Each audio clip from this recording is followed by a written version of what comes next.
Fala aí, meu aluno, minha aluna, beleza? Tranquilidade pura? Preparados para mais uma aulinha de filosofia? Hoje vamos trabalhar Nietzsche e a recusa do projeto clássico da filosofia, meus amores. Bom, na história da filosofia são comuns discordâncias entre filósofos, caracterizados pela elaboração de argumentos diferentes em torno de um assunto ou objeto. Entretanto, no século XIX, com o filósofo alemão Friedrich Nietzsche, surge um questionamento radical do próprio projeto da filosofia. Eu estou rindo porque o Nietzsche é brabo, né? Dos gregos antigos à sua época. Ele está questionando, né, os valores da filosofia da Grécia Antiga até agora. Né? O Nietzsche está propondo uma busca racional da verdade e os valores que regulam a vida humana no Ocidente. Né? A originalidade de Nietzsche reside, sobretudo, em apresentar uma alternativa a esse projeto clássico da filosofia. Com base em seu pensamento, podemos considerar a filosofia sem aceitar que ela aspire necessariamente à verdade. A filosofia do Nietzsche pode ser lida como um novo itinerário que não aceitará como necessários os valores morais que justificam a nossa conduta, tá bom? Então Nietzsche ele ataca todos os pensadores que sustentam a necessidade de valores morais para o ser humano. Para ele, esse apego só pode ser justificado pela forte influência que a antiga tradição grega e a judaico-cristã exerce sobre o pensamento filosófico clássico.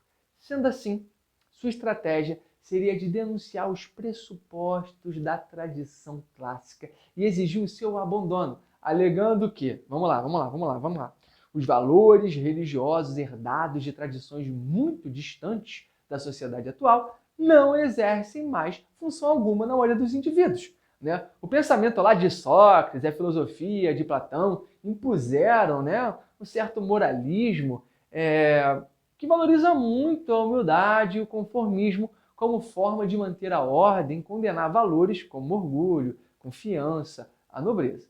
Então, para Nietzsche, assim, é necessário empreender uma forte crítica às filosofias que admitiram declarado ou implicitamente pressupostos religiosos e invertem os valores fundamentais que permitiram ao ser humano alcançar suas mais significativas conquistas.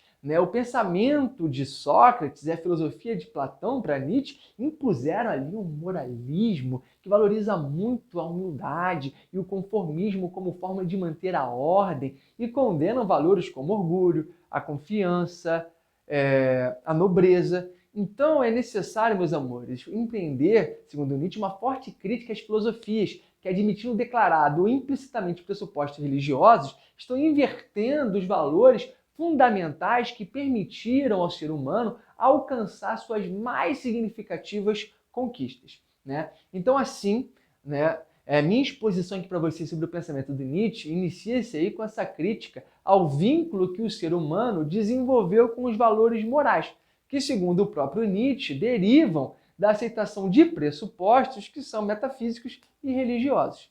Então, para Nietzsche, os valores que o ser humano aceita são herdados de sociedade muito, mas muito distantes, que se situam cronologicamente muito distantes de qualquer forma social existente na era contemporânea, ou seja, no século XIX, que é o período de vida ali do Nietzsche, época, né, que ele viveu.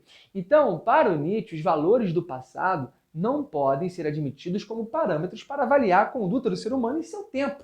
Né? Se a verdade foi outrora a meta principal da filosofia clássica, seu tempo como objeto de atenção da reflexão filosófica, para Nietzsche acabou, para ele já se esgotou. De acordo com esse filósofo, né, acreditar que nossa meta continua a mesma das antigas tradições significa viver de acordo com valores que nada, mas nada importam para nós. Essa postura, né, de admitir valores que um dia foram importantes, mas que hoje nada significa, implica, portanto, uma maneira falsa de viver. Nessa perspectiva, entende-se que somente covardes se escondem através de valores que nada representam. Então, o Nietzsche usa toda essa sua habilidade interpretativa filosófica para atacar violentamente o que considera serem os dois pilares do pensamento filosófico ocidental. Ou seja, ele está batendo, né, na ideia do que é verdadeiro, do que é verdade, do que é a noção de bem. né? Na perspectiva nietzschiana, nossa sociedade apenas pode triunfar se conseguir se livrar de todos esses valores decorrentes da filosofia grega e da tradição judaico-cristã, que para ele nos coloca numa camisa de força. Então, na interpretação de Nietzsche, Sócrates, ele é o grande responsável pela decadência que se instalou em Atenas a partir do século V d.C. Para ele, a origem humilde desse filósofo fez com que ele condenasse todos os que adotavam uma postura nobre diante da vida, sem se intimidar com julgamentos morais. Então, para Nietzsche, o Sócrates é o típico exemplo daquele sujeitinho moralista que tenta inverter os valores, condenando o ser humano nobre por ser o que ele é. Dessa forma, né, para Nietzsche, essa tradição socrática ela procurou substituir a altivez, a coragem, a vontade pela humildade e pela racionalidade, fazendo do ser humano uma vítima de sua própria consciência. O ser humano fica com aquele peso na consciência, né? No lugar de aceitar seu destino como criatura livre e pronta para conquistar e dominar. O ser humano ele viu-se preso diante, né, das armas usadas pelos fracos, ou seja, os conceitos morais. O que é certo, o que é errado, o que é bom, o que é mal. Diante disso, Nietzsche elabora a seguinte questão: como se constitui a civilização?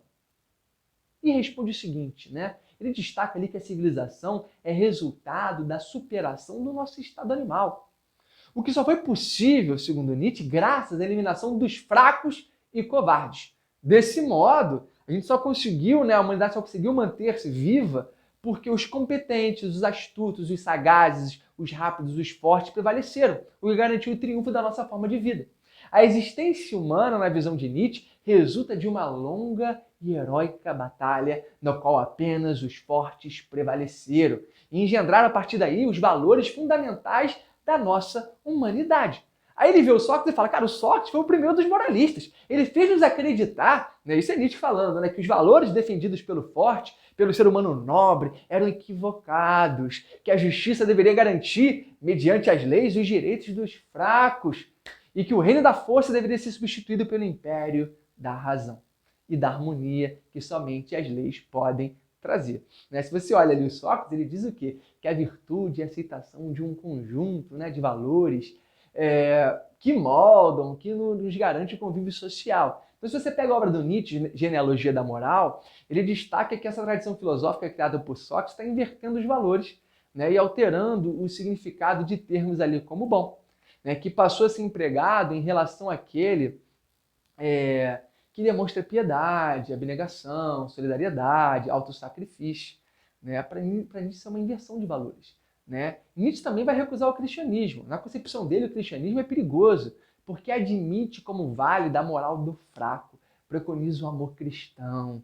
Para esse filósofo, não é uma ideia, não se trata de recusar o cristianismo ou qualquer outra religião por não ser a representação metafísica da verdade. Não é isso que ele quer. O que ele recusa ali na doutrina cristã é seu efeito de submeter nós, seres humanos, a uma vontade de Deus. Essa ideia de igualar a humanidade, falando que todos são iguais, acreditando que de fato não existe uma diferença valorativa entre o ser humano e outro. Para Nietzsche isso é besteira, tá bom? Para Nietzsche, o cristianismo ele apresenta-se como uma mentira fatal e perigosa, pois recusa o valor do orgulho, da nobreza, da paixão, do próprio instinto que nos move e decreta como fundamental tudo que na realidade nega o próprio ser da humanidade.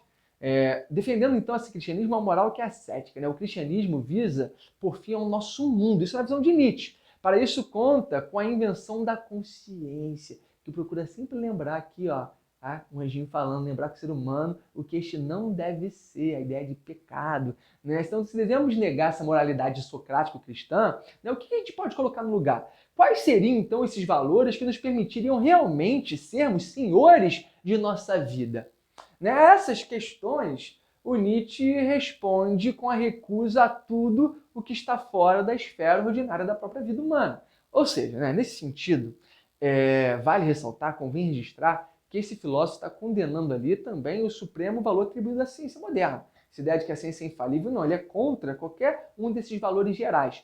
Então, se os valores religiosos, filosóficos e a fé no conhecimento científico são como uma camisa de força, estão aprisionando o homem, estão impedindo a liberdade, estão impedindo a gente atingir nossa própria consciência, quais seriam esses valores novos propostos pelo Nietzsche? né?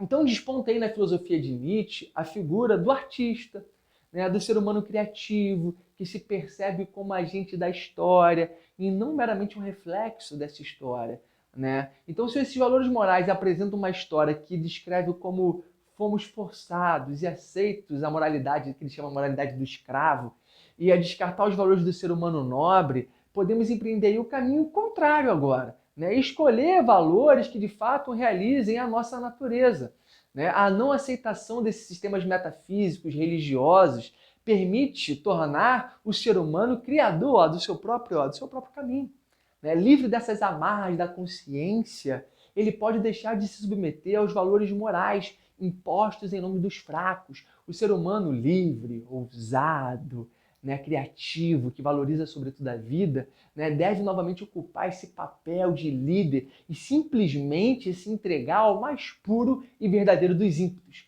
a vontade de poder. Ai, professor, que vontade de poder. Cara, relaxa, nesse termo poder do Nietzsche, não é apenas a ideia de conquistas políticas, de dominação, mas também a edificação, a construção da própria cultura, né? Uma vez que o ser humano pode, com legitimidade, engendrar novos valores a partir de si mesmo, né? Esse ser humano livre que está comprometido somente com os valores que afirmam a vida, né? Na busca da felicidade, né? Que não pertence a esse tempo. Por isso, para falar desse novo homem, nosso pensador aqui, o nosso filósofo Nietzsche, ele recupera a figura de Zaratustra, né? Se você pega ali a obra do Nietzsche, Assim Falou Zaratustra, ele narra de forma poética os caminhos trilhados pelo fundador do zoroastrismo, né, na antiga Pérsia, o poeta e místico Zaratustra, né? Zaratustra, nessa obra, vem afirmar, entre outras coisas, que Deus está morto. Declaração também que se encontra em outra obra de Nietzsche, né, a Gaia Ciência. E que agora, então, o ser humano terá de assumir a responsabilidade pela própria vida. Isso significa Deus está morto. E acrescenta que não devemos alimentar a esperança de uma outra vida, que não está aqui vivida, né, no aqui e no agora, presente nesse mundo. O que significa, então, a morte de Deus anunciada por esse Zaratustra de Nietzsche. O que significa isso? Significa que a morte de Deus sintetiza o fim da metafísica e a consumação do niilismo, né? A negação desses valores. Assim é preciso que apareça alguém que represente uma nova etapa da humanidade, que seja a personificação desses novos valores. Esse novo ser foi chamado por Nietzsche, né, de Übermensch. O que é esse Übermensch? É o além do homem, expressão que a gente utiliza aqui no português como se fosse o super-homem. Alguém, né, que esse homem que emerge com a humanidade entregue a si mesma, não mais apoiada em crenças, em religiosidade, na metafísica ou no universo de valores morais do que é certo e errado. Portanto, corresponde ao sujeito comprometido com um projeto de vida, conduzido de forma nobre e corajosa. Seres humanos que vivem dessa forma, segundo Nietzsche, acabam disseminando valores fundamentais para toda a espécie, né? Algo que Nietzsche ele vai chamar de transvaloração, dos valores, né? A mensagem ali, né, do velho profeta do Oriente, do Zaratustra, não deve ser entendida como uma ameaça, tá, galera? Mas sim como um anúncio de autenticidade humana. Porque dizer que Deus está morto é afirmar que devemos agora viver plenamente a vida. Ao afirmar isso, Nietzsche convoca a todos para que possamos ser o quê? Autênticos. Para que a gente possa ser nós mesmos, livre daqueles falsos valores, daquela perniciosa moralidade que nos condena. Surge daí, então, uma nova forma de estabelecer os valores que se explicita com base na seguinte indagação, né? É o que? O que devemos entender por bom. Na concepção de Nietzsche, bom é tudo aquilo que ajuda na afirmação da própria vida. Dessa forma, passamos a nos envolver com tudo que significa comprometimento com o eu.